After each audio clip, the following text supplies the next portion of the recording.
السلام علیکم محترم دوستو، یہ صرف ایک کہانی نہیں بلکہ سچائی ہے کہ عورت اپنا پیار حاصل کرنے کے لیے ہر حد تک جا سکتی ہے۔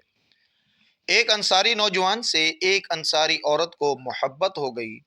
اس نے اسے اپنے عشق کی شکایت لکھ کر بھیجی اور ملاقات کی درخواست کی، اور اس درخواست میں اسے فحاشی کی دعوت دی، حالانکہ وہ عورت پہلے ہی شادی شدہ تھی۔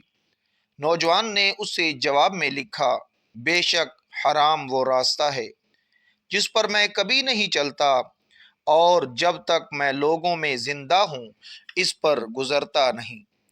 اگر تمہیں ملامت کرنی ہے تو بے شک کرو، میں تمہاری خواہشات کا پیرو نہیں، یعنی مجھ پر یہ لازم نہیں کہ تمہاری خواہش پوری کروں، لہٰذا تم اس سے مایوس ہو جاؤ۔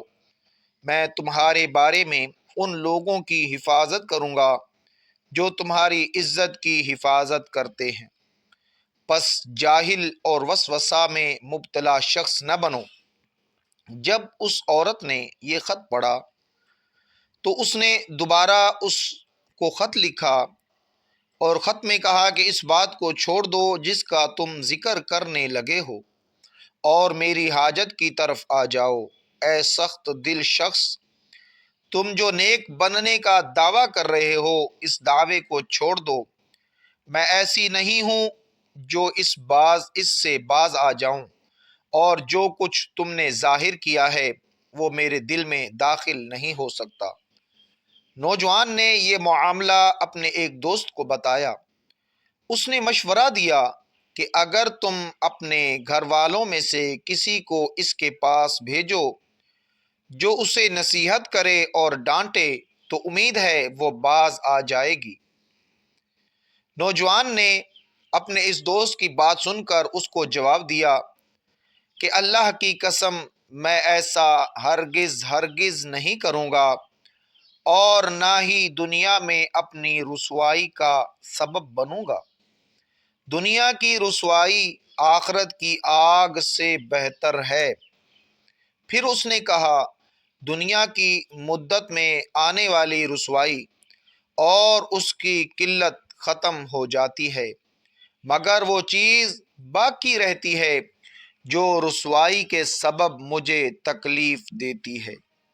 جب تک مجھ میں جان ہے آگ ختم نہیں ہوگی، اور میں ایسا مردہ نہیں کہ مجھے فنا کر دے، لیکن میں ایک آزاد انسان کی طرح صبر کروں گا ثواب کی نیت سے، شاید میرا رب مجھے فردوس کے قریب کر دے۔ راوی کہتے ہیں اس نے اس عورت سے تعلق ختم کر دیا، لیکن وہ عورت مایوس نہ ہوئی اور اپنے پیار کے ہاتھوں پاگل ہو کر کہنے لگی، یا تو تم میرے پاس آؤ یا مجھے اپنے پاس بلا لو۔ نوجوان نے اسے جواب دیا، اپنے معاملے میں خود پر رحم کرو اور اس کام میں جلد بازی چھوڑ دو۔ جب وہ اس سے مکمل طور پر مایوس ہو گئی تو وہ ایک ایسی عورت کے پاس گئی جو جادو کیا کرتی تھی، جو جادوگر تھی۔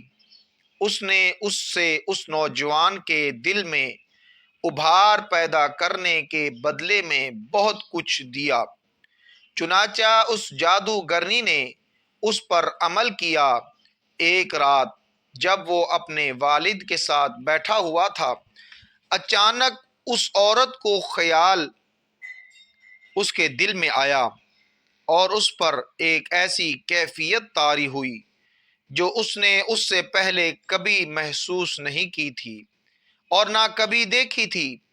وہ بے چین اور مضطرب ہو گیا اور اپنے والد کے سامنے سے فوراً اٹھا، نماز پڑھی، اللہ سے پناہ مانگی اور رونے لگا، مگر کیفیت بڑھتی ہی جا رہی تھی۔ اس کے والد نے پوچھا، اے میرے بیٹے، تمہارا کیا حال ہے؟ اس نے کہا، اے ابا جان، مجھے کسی چیز کے ساتھ باندھ دیجئے، مجھے لگتا ہے کہ میں اپنی عقل پر قابو کھو بیٹھا ہوں۔ اس کے والد رونے لگے اور کہا بیٹا مجھے پورا واقعہ بتاؤ۔ اس نے سارا ماجرا اپنے والد سے بیان کر دیا۔ پھر والد نے اسے باندھ دیا اور ایک کمرے میں بند کر دیا۔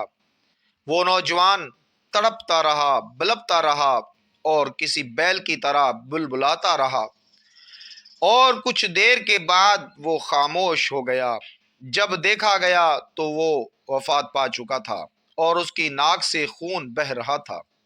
اللہ تبارک و تعالی ہم سب کو عفو و عافیت کا سوال کرتے ہیں کہ وہ ہمیں اپنی پناہ میں رکھے اور ایسے لوگوں سے بچائے جو اپنے پیار کو حاصل کرنے کے لیے کسی کی جان تک کی پرواہ نہ کریں اور کسی کے جان کے دشمن بن جائیں۔